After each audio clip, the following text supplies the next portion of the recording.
창세기 5장 21절에서 24절 말씀 우리 한 절씩 교독하겠습니다. 에녹은 65세에 무드셀라를 낳았고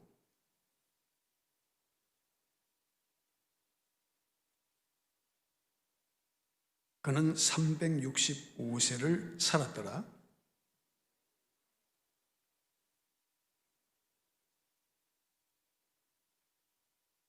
아멘. 오직 예수님, 그리스도의 은혜와 보호하심이 또 돌보심이 여러분과 가정 위에 함께 하시기를 축복합니다. 2020년 한 해 동안 참 우리는 과거에 경험하지 못했던 초유의 사태로 인해서 역사를 이끌어 가시고 주관하시는 분이 과연 누구신가 하는 것에 대해 생각해 보게 되어졌습니다. 정말 이 역사를 이끌어 가시는 숨은 힘의 주인공은 누구일까? 이성과 과학의 발달이 한순간에 무너지는 것 같은 그런 위기감을 오늘 우리와 우리 사회가 또 국가가 전 세계가 느끼고 있습니다. 그러나 우리는 신앙인으로서 하나님의 섭리하심과 역사의 주관자 되심을 인정하지 않을 수 없습니다. 그렇다면 이 한 해를 마감하는 마지막 주일을 맞이해서 우리는 어떤 믿음의 자세로 살아왔고 또 앞으로 살아가야 할 것인가를 생각하면서 은혜를 나누기를 원합니다. 그 예로 우리는 에녹의 이야기를 통해서 배울 수가 있습니다. 자, 이 에녹은 오늘 본문 말씀에 아주 중요한 표현이 있습니다. 바로 하나님과 동행했다는 것입니다. 22절 말씀에 보니까 무드셀라를 낳은 후 300년을 하나님과 동행하며 이렇게 말했습니다. 24절에도 에녹이 하나님과 동행하더니 이렇게 말하고 있어요.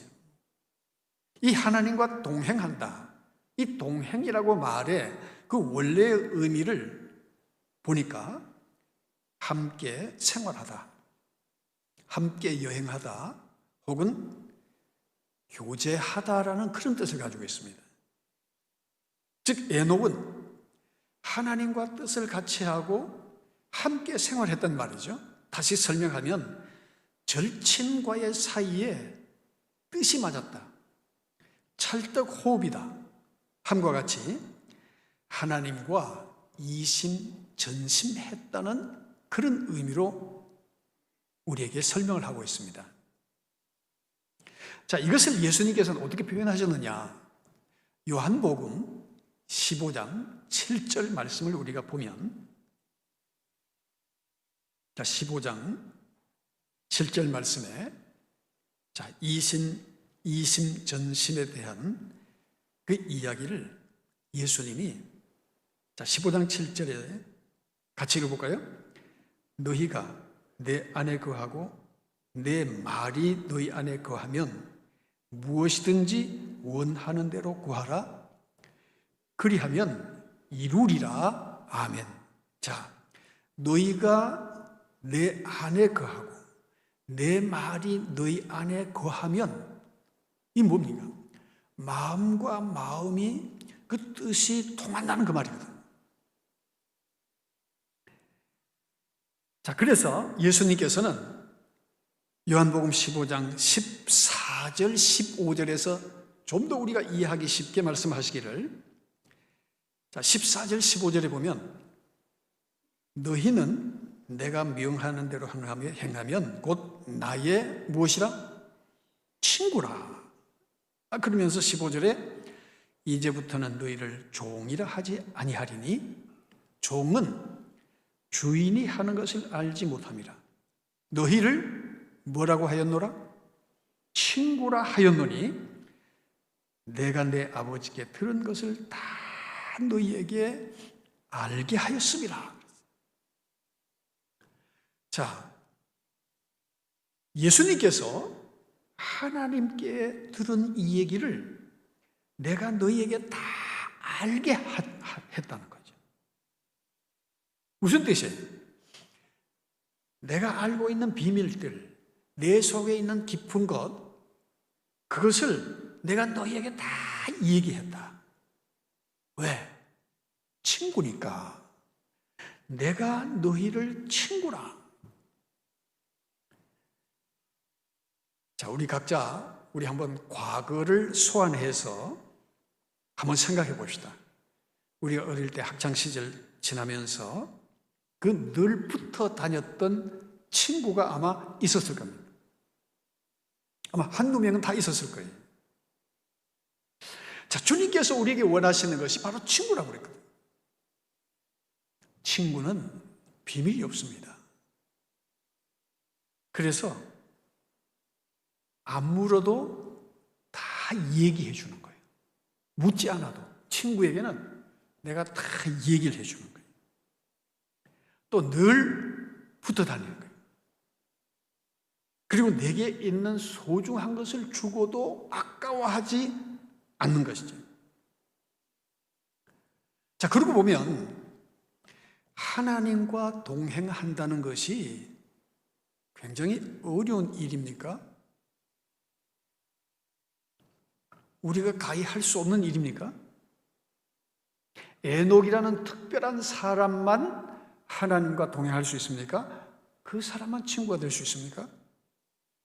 그게 아니라는 거예요. 자, 그러면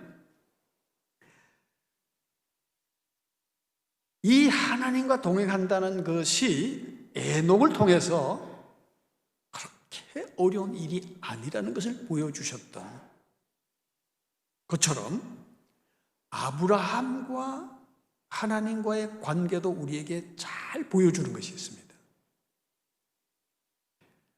자, 야고보서 2장 23절 말씀을 보겠습니다. 야고보서 2장 23절 말씀.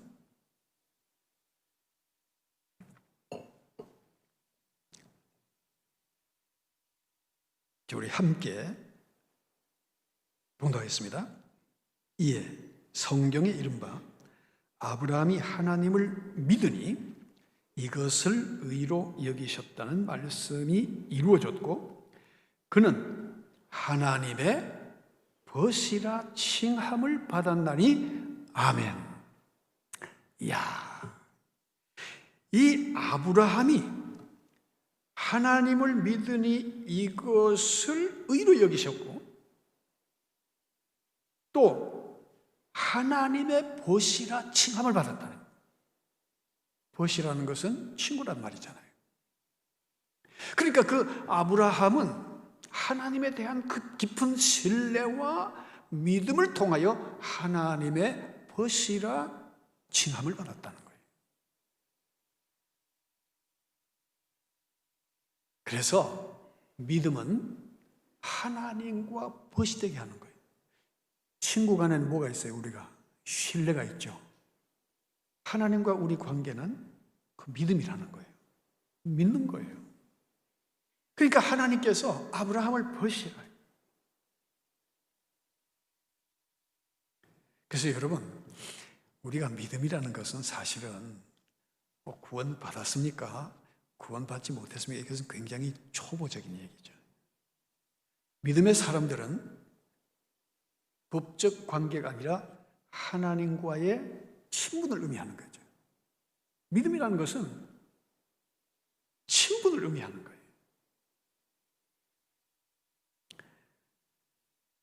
자, 요셉이라는 사람도 마찬가지입니다. 자, 우리 창세기 39장 2절 말씀을 한번 보겠습니다.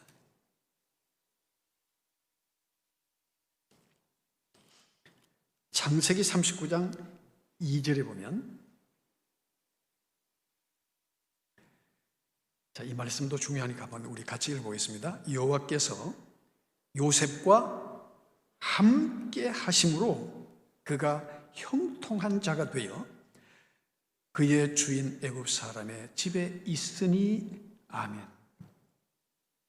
자, 여호와께서 요셉과 어떻게 했어요? 함께 하심으로 함께 동행했다는 거예요.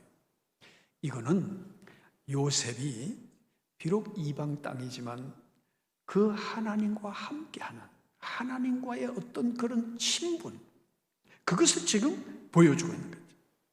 그래서 이 함께 한다는 것이 무슨 뜻입니까? 바로 믿음을 말하는 거예요.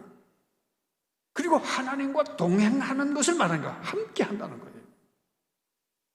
굉장히 중요한 의미를 우리에게 보여주고 있습니다. 그래서 함께 한다는 것은 바로 믿음의 결과죠. 믿음의 결과. 믿음이 없으면 우리가 하나님과 함께 할 수 없는 거예요. 그러니까 우리가 당신이 믿음이 있습니까? 없습니까? 하는 말 대신에 내가 주님과 함께 동행하고 있느냐 하지 않느냐 이렇게 물어봐도 되는 거예요. 여러분들은 하나님과 늘 함께하는, 동행하는 믿음 되시기를 축복합니다. 하나님과 함께 한다는 거예요.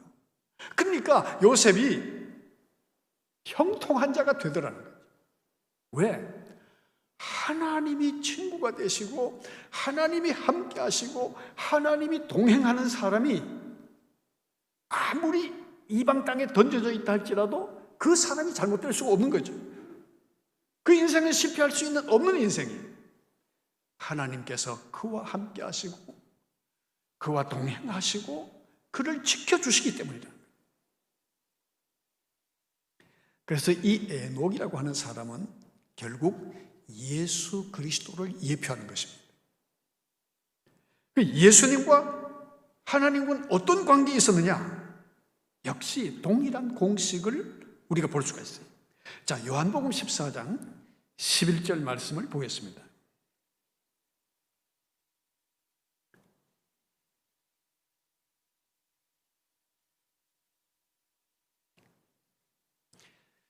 자, 요한복음 14장 11절 말씀 우리 같이 읽겠습니다. 내가 아버지 안에 거하고 아버지께서 내 안에 계심을 믿으라. 그렇지 못하겠거든 행하는 그 일로 말미암아 나를 믿으라. 이렇게 말씀하고 있는 거예요. 자, 예수님께서 친히 내가 누구 안에? 아버지 안에. 또 아버지께서 내 안에 계심을 너희가 믿으라는 거예요. 그러니까 예수님께서는 그 말의 연장선에서 우리가 아까 봤듯이 요한복음 15장 7절에서 너희가 내 안에 거하고 내 말이 너희 안에 거하면 무엇이든지 원하는 대로 구하라. 그러면 이루리라. 바로 그 요셉이 이러한 믿음을 갖고 있었기 때문에 하나님께서는 그 이방 땅에 있는 요셉을 지켜주시고 요셉과 함께함으로 요셉은 어디에 가서든지 형통한 자가 되었다는 것을 우리에게 보여주고 있는 겁니다. 그리스도인의 삶이란 우리가 신학적으로 어떤 높은 수준의 어떤 표현력이라든지 이런 것이 아니라 그리스도인의 삶은 가장 단순하게 그리고 가장 아름답게 표현한다면 주님과 동행하는 삶이다. 주님과 동행하는 삶이다. 20년 한 해를 2020년 한 해를 여러분들 어떻게 살아왔습니까? 우리가 2021년 새해에 우리가 어떻게 살아가야 할 것입니까? 믿음이라는 것은 바로 하나님과 동행하는 삶인 줄로 믿습니다.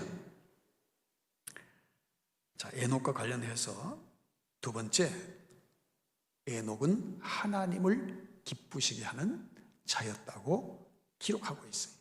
자, 우리가 히브리서 11장 5절 말씀을 보겠습니다. 자, 히브리서 11장 5절 이하. 자, 5절 우리 한번 읽어볼까요? 믿음으로 에녹은 죽음을 보지 않고 옮겨졌으니 하나님이 그를 옮기심으로 다시 보이지 아니하였느니라. 그는 옮겨지기 전에 하나님을 기쁘시게 하는 자라 하는 증거를 받았느니라. 아멘. 자, 믿음이란 뭐냐 이거죠. 하나님과 동행하는 것이고 또 하나님을 기쁘시게 하는 자. 그래서 이 에녹은 죽음을 보지 않고 옮겨졌지만, 그런데 그는 옮겨지기 전에 하나님을 어떻게 하는 자라? 기쁘시게 하는 자라 하는 증거를 받았느니라, 그렇게 말하고 있는 거예요. 여러분, 믿음이란 뭐라고요? 하나님과 동행할 뿐만 아니라 하나님을 기쁘시게 하는 것이다. 그래서 11장 6절에 보면 뭐라고 되어 있죠? 믿음이 없이는 뭐라고요? 하나님을 기쁘시게 할 수 없다는 거예요. 믿음이 없이는 하나님을 기쁘시게 하지 못하나니 하나님께 나아가는 자는 반드시 그가 계신 것과 또한 그는 자기를 찾는 자들에게 상 주시는 이심을 믿어야 할지니라. 믿음이란 뭐냐? 바로 하나님을 기쁘시게 하는 것이 참된 믿음이다. 믿음이란 용어 자체는 굉장히 추상적입니다. 그래서 우리가 그 믿음을 풀어서 얘기하면 하나님과 동행하는 것이 믿음이에요. 하나님을 기쁘시게 하는 것이 믿음입니다. 굉장히 구체적이잖아요. 그러면 우리의 믿음을 돌아보면 내가 하나님과 동행했는가? 내가 하나님을 기쁘시게 하는 일을 했는가? 그 믿음에 대해서 우리가 분명히 이해할 수가 있는 거죠. 그러니까 믿음을 신학적으로 교리적으로 풀려고 그러면 아주 복잡합니다. 성경은 굉장히 단순하게 우리에게 설명해 주고 있는 거예요. 자, 믿음은 뭐라고요? 하나님과 동행하는 것이다. 믿음은 뭐라고요? 하나님을 기쁘시게 하는 것이다.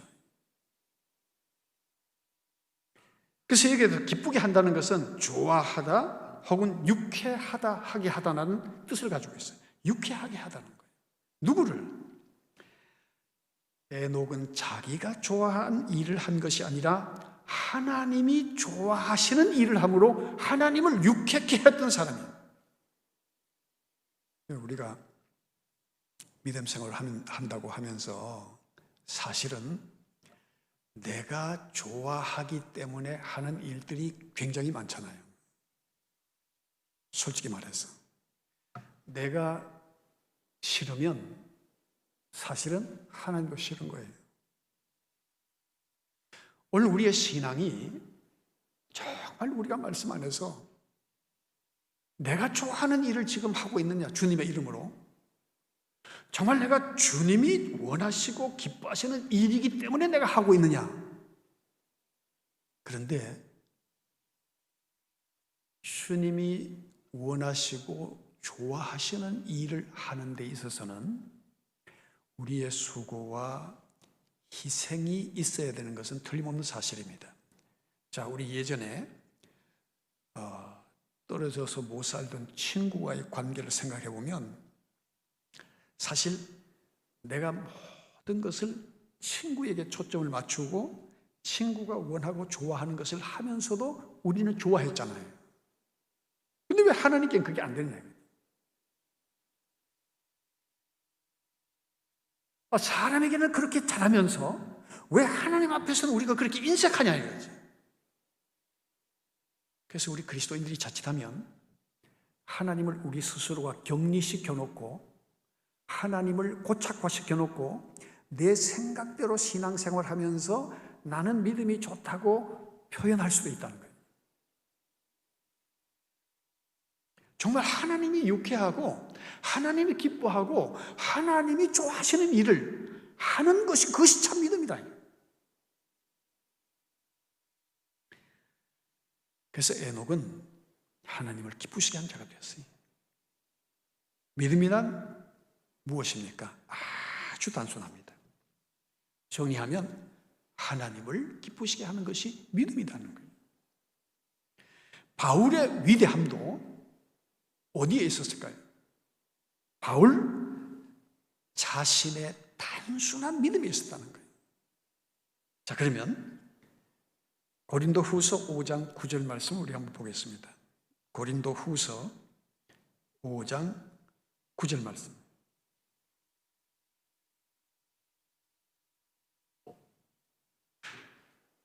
자, 우리 같이 읽어볼까요? 그런즉 우리는 몸으로 있든지 떠나든지 주를 기쁘시게 하는 자가 되기를 힘쓰노라 그렇게 말하고 있어요. 머물러 있든지 떠나 있든지 주를 기쁘시게 하는 자가 되기를 힘쓰노라. 야, 이 바울은 예수님을 만난 이후에 성경을 제대로 이해하게 된 거죠. 그 이유가 뭘까요?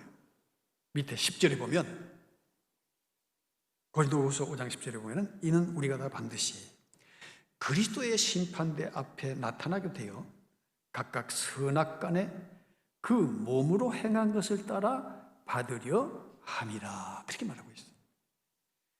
우리 인생의 모든 것을 결산하시는 이가 누구시라고요? 주님이시라는 거예요. 그래서 바울은 그 삶의 목표, 삶의 목적, 그 삶의 이유가 바로 그리스도를 주를 기쁘시게 함에 있었다는 것을 고백하고 있는 거죠. 하나님을 기쁘시게 하는 것을 다른 말로 바울은 이렇게 표현하고 있습니다. 자, 고린도전서 10장 31절입니다.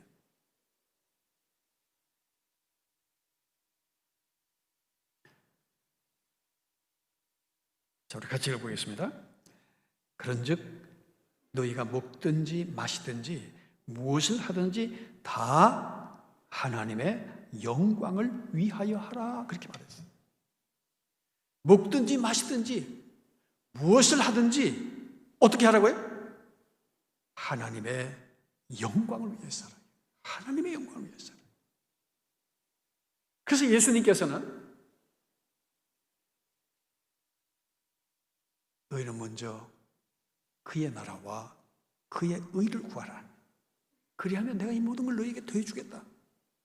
근데 우리가 삶의 우선순위가 바뀌어져 버려요. 그래서 모든 것이 나 중심이 되어질 때에 믿음은 대단히 이기적인 믿음, 자기 중심의 믿음입니다. 하나님을 기쁘시게 하는 믿음과는 동떨어진 믿음을, 그것이 믿음이라고 우리가 착각하게 되는 거죠.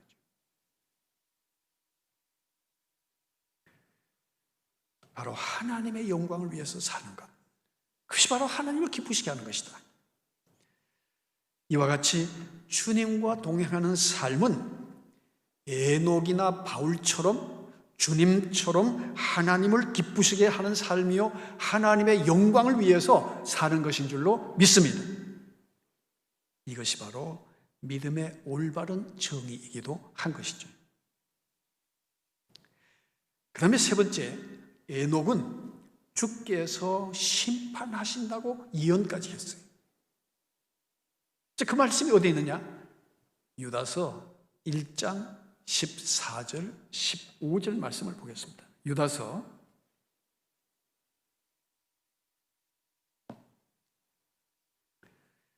1장 14절, 15절 말씀에 아담의 7대 손 에녹이 이 사람들에 대하여도 예언하여 이르되 보라, 주께서 그 수만의 거룩한 자와 함께 임하셨나니 이는 무사람을 뭐하사?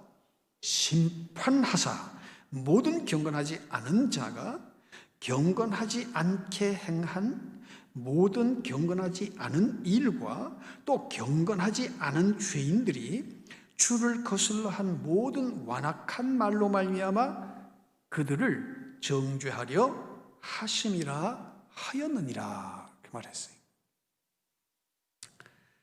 여러분, 하나님을 알지 못하는 사람은 경건이라는 단어 자체를 몰라요. 그렇죠? 그러면 이 말씀은 누구에게 한 거예요? 하나님을 안다고 하는 자들을 향해서 한 말이죠. 그래서 이는 무사람을 심판하사 모든 경건하지 않은 자, 이 경건하지 않음 속에는 믿지 않음도 포함이 되어 있는 거예요.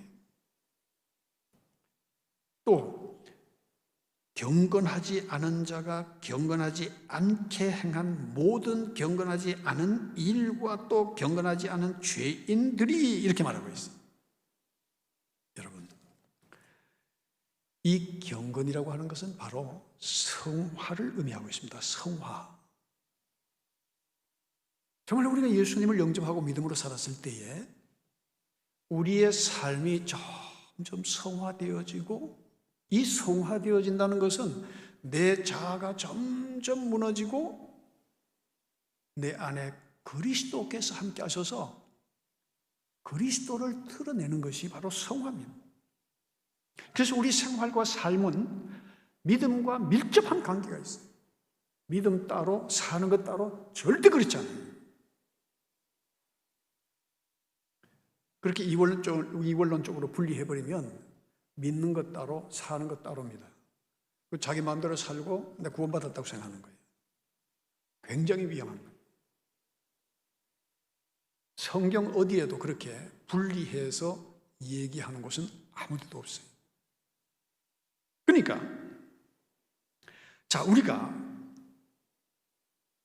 주께서 심판하신 것을 우리가 알면 그 심판이 두려워서가 아니라 우리는 믿음 안에서 하나님과 동행하게 되고 하나님의 기쁘신 뜻을 따라 살아가게 되고, 그것이 자연스럽게 우리의 삶이 경건한 삶으로 나아가게 되는 거죠.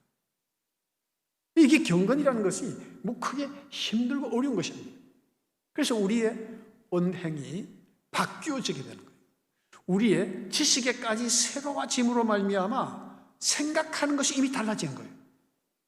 우리의 생각의 초점은 하나님의 영광을 위한 것이 되기 때문에. 사랑하는 성도 여러분, 이제 며칠이 지나면 한 해를 마감하고 새해를 바라보게 됩니다. 자, 사회의 모든 모임과 기관들은 이제 2020년 한 해를 마감하고 결산하는 일로 분주합니다. 그리고 2022년 새해를 위해서 계획하고 있는 거죠. 자, 이와 같이 영적으로 우리 또한 하나님 앞에서 우리가 결산해야 할 때가 있다는 거예요. 자, 심판하사 의미를 보니까 감정하다, 평가하다, 혹은 재판하다, 이렇게 법적 용어를 쓰고 있어요. 심판하다, 이 법적 용어죠. 심판한다는 거예요. 재판하는 거죠. 자, 인생은 세상살이도 물론 마찬가지죠. 모든 기관이나 모임은 한 해를 결산하고 새로운 해를 계획합니다. 자, 인생 마찬가지입니다. 인생은 누구나 하나님 앞에 인생 결산서를 제출해야 하는 것이, 이건 아무도 피할 수가 없어요. 그런데 우리 인생 결산서를 보고 심판하시는 이가 누구시냐는 거죠. 누가 우리의 모든 것을 결정짓고 심판하시느냐? 자, 요한복음 5장 22절 말씀을 보겠습니다.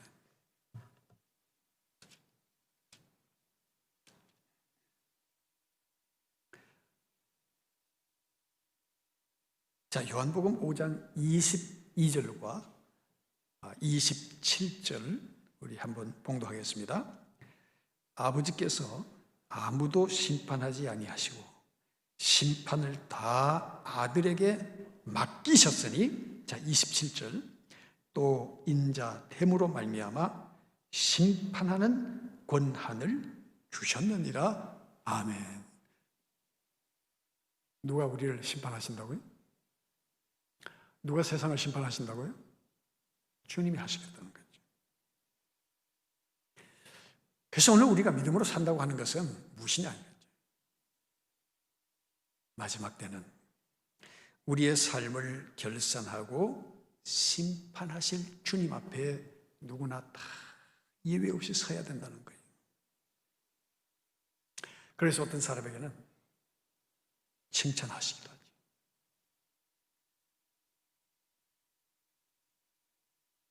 또 어떤 사람은 또 야단 맞을 사람도 있을 것이고, 또 어떤 사람은 위로와 격려를 받기도 하고. 왜? 주님이 최종 심판자가 되시기 때문에.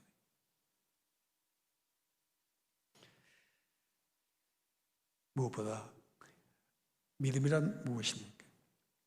바로 주님과 동행하는 삶이라는 거예요.